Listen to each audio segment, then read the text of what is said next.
اعوذ باللہ من الشیطان الرجیم بسم اللہ الرحمن الرحیم۔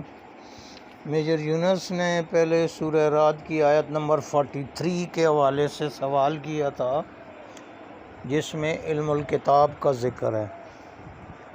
تو وہ جب میں نے ایکسپلین کیا تو اس پر پھر فردر انہوں نے یہ کویشچن کیے کہ قرآن کا جو علم ہے ظاہری طور پہ قرآن تو سارے لوگ پڑھتے ہیں، تو پھر کیا وجہ ہے کہ آج مسلمانوں کو کٹ پڑ رہی ہے؟ تو وہ کون سا کتاب کا علم تھا جو کہ کتاب سے بھی تھا اور مسلمانوں کو کٹ بھی نہیں پڑھنے دی اس علم نے؟ اور کیا یہ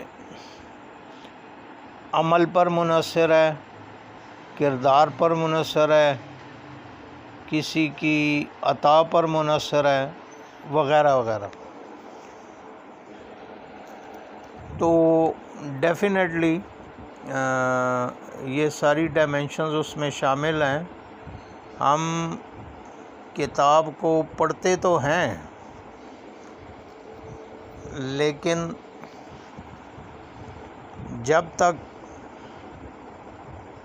نزول کتاب ضمیر پر نہیں ہوگا، وہ جو اقبال نے کہا نا کہ تیرے ضمیر پہ جب تک نہ ہو نزول کتاب، گرا کشا ہے رازی نہ صاحب کشاف، کہ جب تک تمہارے ضمیر پہ نزول کتاب نہیں ہوتا اس وقت تک نہ امام فخر الدین رازی کی تفسیر کبیر سے آپ کو سمجھ آ سکتا ہے، اور نہ ہی جو ہے تفسیر کشاف جو امام زمخشری نے لکھی ہے اس سے آپ کو قرآن سمجھ آ سکتا ہے۔ اب ضمیر پہ نزول کتاب کیسے ہوتا ہے؟ وہ ہوتا ہے عمل کر کے، یعنی جب آپ قرآن کو عمل کے حوالے سے پڑھتے ہیں، اور جس کا ذکر جو ہے سورہ آل عمران کی آیت نمبر 6 اور 7 میں کیا گیا ہے کہ اس میں آیات متشابہات ہیں اور محکمات ہیں، اور محکمات جو ہیں وہ الکتاب ہیں۔ تو محکمات وہ آیت ہوتی ہیں جن میں حکم ہوتا ہے کسی کام کے کرنے کا یا نہ کرنے کا۔ تو جب آپ ڈوز اینڈ ڈونٹس پر عمل کرتے ہیں تو پھر الکتاب آپ پر پھر کھلتی ہے۔ تو جب تک الکتاب نہیں کھلے گی اس وقت تک صرف پڑھنے سے کچھ نہیں ہوگا، یعنی اس کتاب کو اپنے ضمیر پہ نزول کروانا پڑتا ہے، اور وہ عمل سے ہوتا ہے، صرف پڑھنے سے نہیں ہوتا کہ بس جی آپ ہل ہل کے پڑھ لیں، تلاوت کر لیں۔ نو ڈاؤٹ ثواب اس کا بھی ملے گا، لیکن جو چیز آپ چاہتے ہیں ظاہری بات ہے کہ وہ اثرات مرتب نہیں ہو سکتے۔ تو پہلی چیز تو یہ ہے۔ اب یہ انڈیویجول سطح پہ اگر کوئی کرتا ہے تو ڈیفینیٹلی اس کو نتائج ملتے ہیں، جتنا اس نے ایفرٹ کی ہے، جس حوالے سے ایفرٹ کی ہے، اتنا ہی اس کو اس کی اپنی کیپیسٹی کے مطابق وہ چیز مل جاتی ہے۔ تو علم تو اسی میں ہوتا ہے، لیکن وہ ان بٹوین دی لائنز چھپا ہوتا ہے۔ تو جب آپ کے ضمیر پر نزول کتاب ہوتا ہے تو پھر وہ ان بٹوین دی لائنز والی چیزیں جو ہیں کھلنے لگتی ہیں۔ جیسے قرآن نے کہا ہے کہ جی اس میں شفا بھی ہے، اس میں رحمت بھی ہے، تو لیکن اس سے نہ شفا لوگ حاصل کر سکتے ہیں، نہ رحمت حاصل کر سکتے ہیں۔ تو وہ تب ہی ہوتا ہے جب جس کے ضمیر پر نزول کتاب ہوتا ہے۔ اب دوسرا سوال وہ تھا کہ وہ کون سا کتاب کا علم تھا جس نے مسلمانوں کو کٹ نہیں پڑھنے دی۔ تو وہ ایک اسٹیٹ اسٹیبلش کی گئی، اور اس اسٹیٹ میں ایک یونیفائڈ اسٹیٹ سسٹم جس کی بنیادیں صرف اور صرف اسلامک فلاسفی پر تھیں۔ ہمارا سسٹم تو دیکھیں نا، چوں چوں کا مربع ہے، بیچ میں ہندوازم بھی ہے، جودائزم بھی ہے، بودھزم بھی ہے، اور بیچ میں ویسٹرن ماڈرن تھاٹس بھی ہیں، وومن ایمانسیپیشن بھی ہیں۔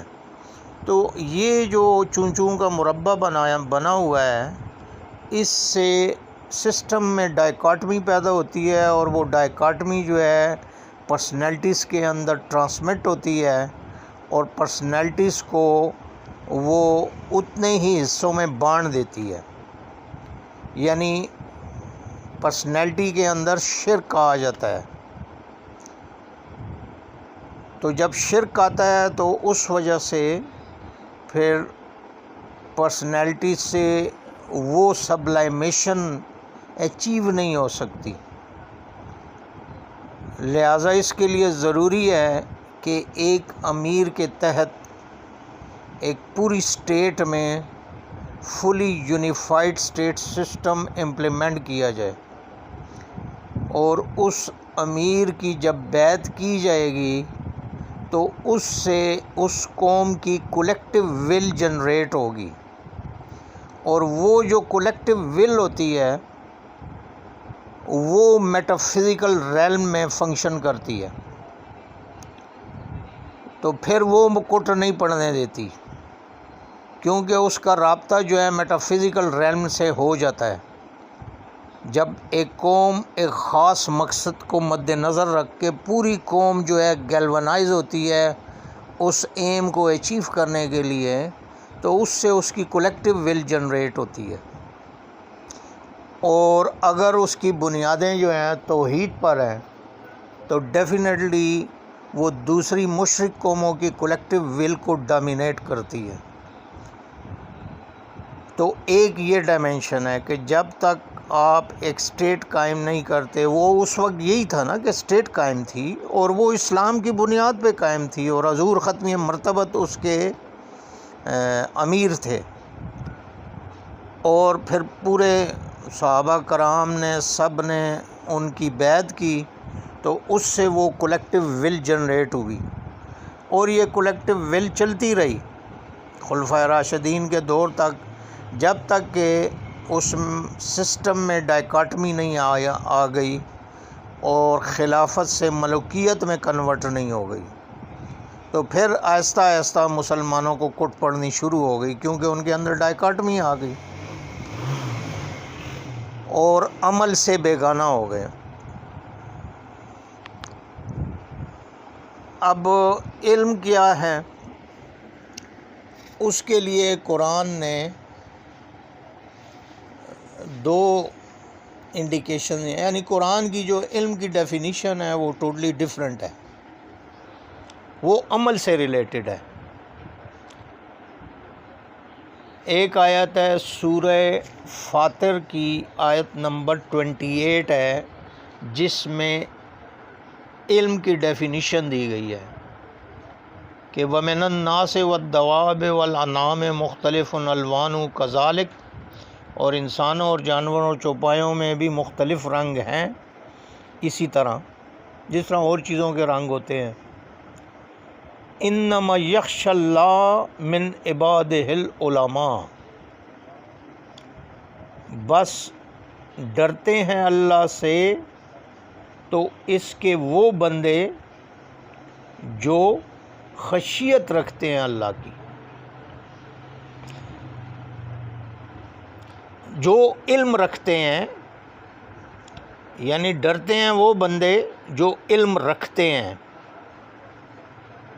ان اللہ عزیز غفور، بلا شبہ اللہ ہے زبردست اور درگزر کرنے والا۔ تو یہاں علم کا تعلق کس سے ہے؟ خشیت سے، یعنی اگر آپ کا علم خشیت الہی پیدا کر رہا ہے تو پھر سمجھیں کہ وہ علم ہے، اور اگر خشیت الہی پیدا نہیں ہو رہی تو پھر سمجھ جائیں کہ آپ جہالت کی طرف جا رہے ہیں۔ اب آپ مجھے یہ بتائیں کہ آپ کی یہ یونیورسٹیز میں، کالجز میں جو کچھ پڑھایا جا رہا ہے، کیا یہ خشیت الہی پیدا کر رہی ہے؟ اگر خشیت الہی نہیں پیدا ہو رہا تو پھر سمجھ جائیں کہ آپ یونیورسٹیوں میں اور کالجوں میں جو ہے جاہلیت لوگوں کو پڑھا رہے ہیں۔ دوسرا آیت ہے سورہ کاف کی آیت نمبر 67 اور 68، جس میں وہ حضرت موسیٰ علیہ السلام جاتے ہیں اور وہ ایک بندے سے ملتے ہیں، تو وہ ان کو کہتا ہے کہ قَالَ إِنَّكَ لَن تَسْتَطِيعَ مَعِيَ صَبْرًا، انہوں نے کہا یقیناً آپ نہ کر سکیں گے میرے ساتھ رہ کے صبر، یعنی آپ میرے ساتھ صبر نہیں کر سکتے۔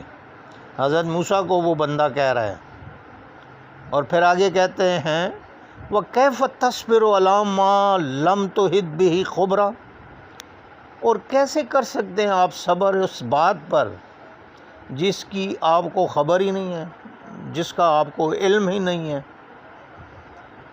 تو اب یہاں پہ دوسری چیز آ گئی کہ علم کیا ہے، اس کا تعلق صبر سے ہے، یعنی اگر آپ کا علم صبر پیدا کر رہا ہے تو وہ علم ہے، اور اگر صبر نہیں پیدا کر رہا تو پھر وہ علم نہیں ہے، علم کے نام پہ جاہلیت ہے۔ تو یہ دو آیات جو ہے علم کی نوعیت کو اور اس کی انٹرنزک ریالٹی کو بیان کرتی ہیں کہ اسلام کس کو صبر کہتا ہے، اور یہ دونوں چیزیں عمل سے ریلیٹڈ ہے۔ اب آپ خود بتائیں کہ آپ کی یونیورسٹیوں میں، اسکولز میں، کالجز میں جو کچھ پڑھایا جا رہا ہے، کیا وہ آپ کے اسٹوڈنٹس میں صبر کریٹ کر رہا ہے، صبر پیدا کر رہا ہے؟ اگر صبر پیدا کر رہا ہے تو پھر وہ علم ہے، اور اگر بے صبری پیدا ہو رہی ہے تو پھر سمجھ جائیں کہ آپ اپنی یونیورسٹیوں میں، کالجوں میں، اسکولوں میں جاہلیت پڑھا رہے ہیں۔ تو جو قرآن کا کنسیپٹ آف نالج ہے وہ آپ کے اداروں میں ہے ہی نہیں۔ آپ کے اداروں میں تو صرف انفارمیشنز دی جا رہی ہیں، جیسے وہ میجر یونس نے ذکر کیا بیچ میں حافظ کا، یہ ٹھیک ہے حافظ نے پورا قرآن رٹا ہوا ہے، لیکن کیا وہ قرآن اس کے ضمیر پہ نزول بھی ہو رہا ہے اس کا یا نہیں؟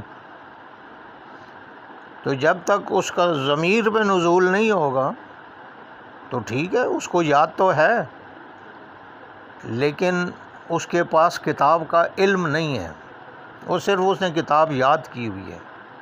تو علم اور چیز ہے، اور قرآن کی جو ڈیفینیشن آف نالج ہے وہ ٹوٹلی ڈیفرنٹ ہے۔ مغرب نے جو ڈیفینیشن کی ہے وہ ہے انفارمیشن کی، کہ جو ہے انفارمیشن از نالج، تو قرآن کہتا ہے کہ نہیں، عمل جو ہے وہ نالج ہے۔ تو جیسے جیسے آپ کا عمل زیادہ ہوتا جائے گا تو پھر اس عمل سے ہی آپ کے اوپر وہ جو الکتاب ہے وہ کھلتی ہے، اور الکتاب کی ڈائمنشنز جو ہیں وہ آپ پر کھلتی ہیں۔ تو یہ دوسرا پہلو ہو گیا۔ تیسرا جو میجر یونس نے کہا آصف بن برقیہ کے حوالے سے کہ اس نے ملک فتح کیا تھا، تو وہ تھوڑا سا وہ ہے مسکنسیپشن ہے، وہ صرف تخت اس نے منگوایا تھا، جو حضرت سلیمان علیہ السلام نے اس کو پوچھا کہ جی کون تخت لا کے دے سکتا ہے، تو وہ تخت لایا تھا، ملک اس کی وجہ سے فتح نہیں ہوا تھا۔ وہ تو یہ تھا کہ حضرت سلیمان علیہ السلام نے جو خط بھیجا تھا ملکہ بلقیس کو، بیسیکلی اس وجہ سے وہ متاثر ہوئی کہ یہ کوئی نئی طریقہ ہے کہ ایک پرندہ خط لے کے آ رہا ہے، اور اس خط پر وہ ملکہ بلقیس کہتی ہے کہ انّہ من سلیمان و انّہ بسم اللہ الرحمن الرحیم، کہ وہ خط سلیمان کی طرف سے ہے اور اس طرح شروع ہوتا ہے کہ اللہ کے نام سے جو رحمان ہے اور رحیم ہے۔ تو اس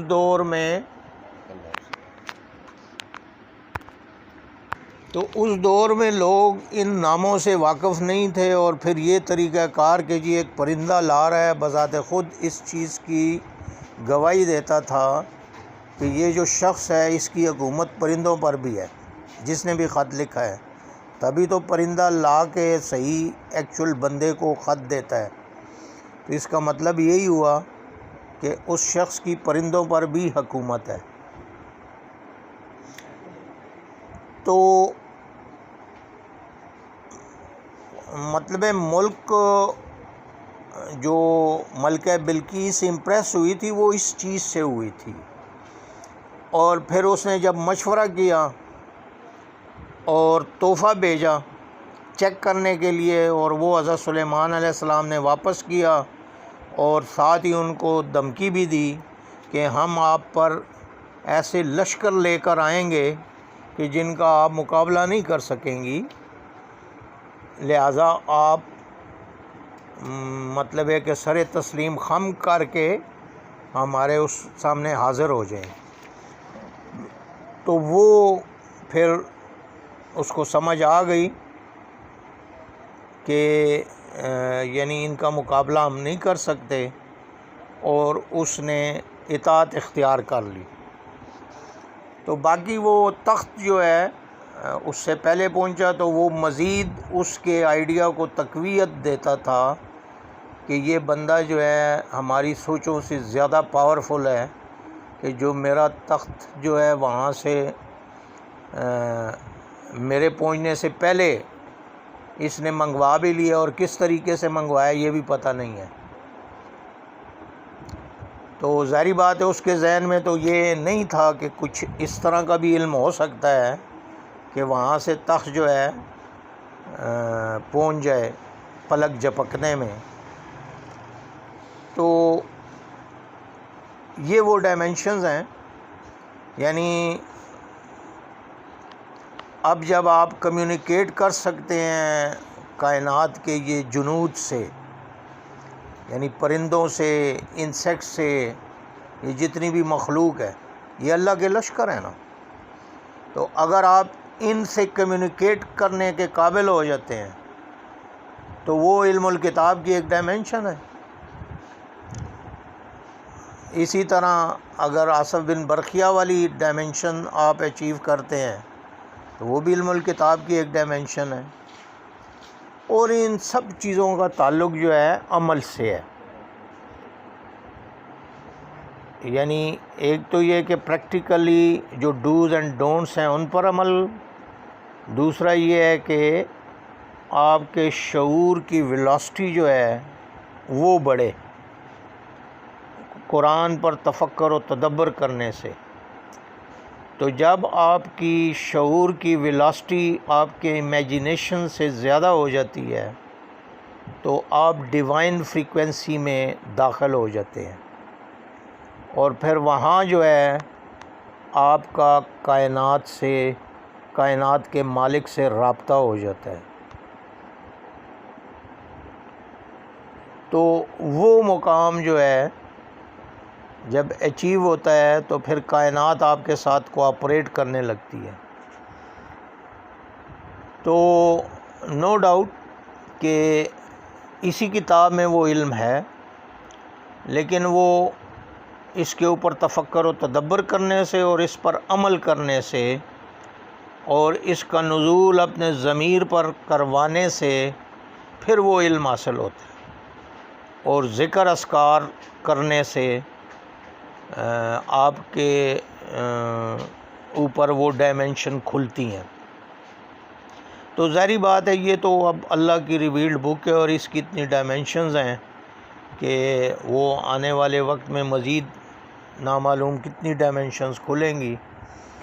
تو یہ ہے مختلف پہلو کہ بے شک یہ ظاہری الفاظ تو ہیں، لیکن ان ظاہری الفاظ پر عمل کرنے سے پھر ان کے اندر جو چھپے ہوئے خزانے ہیں وہ پھر آپ کو عطا ہوتے ہیں۔ اللہ تعالیٰ نے سسٹم بڑا پرفیکٹ بنایا ہوا ہے کہ کوئی 2 نمبر بندہ جو ہے اس میں سے کچھ نہیں نکال سکتا جب تک وہ جینون طور پہ اس پر عمل نہیں کرتا۔ وآخر الدعوانا ان الحمد للہ رب العالمین۔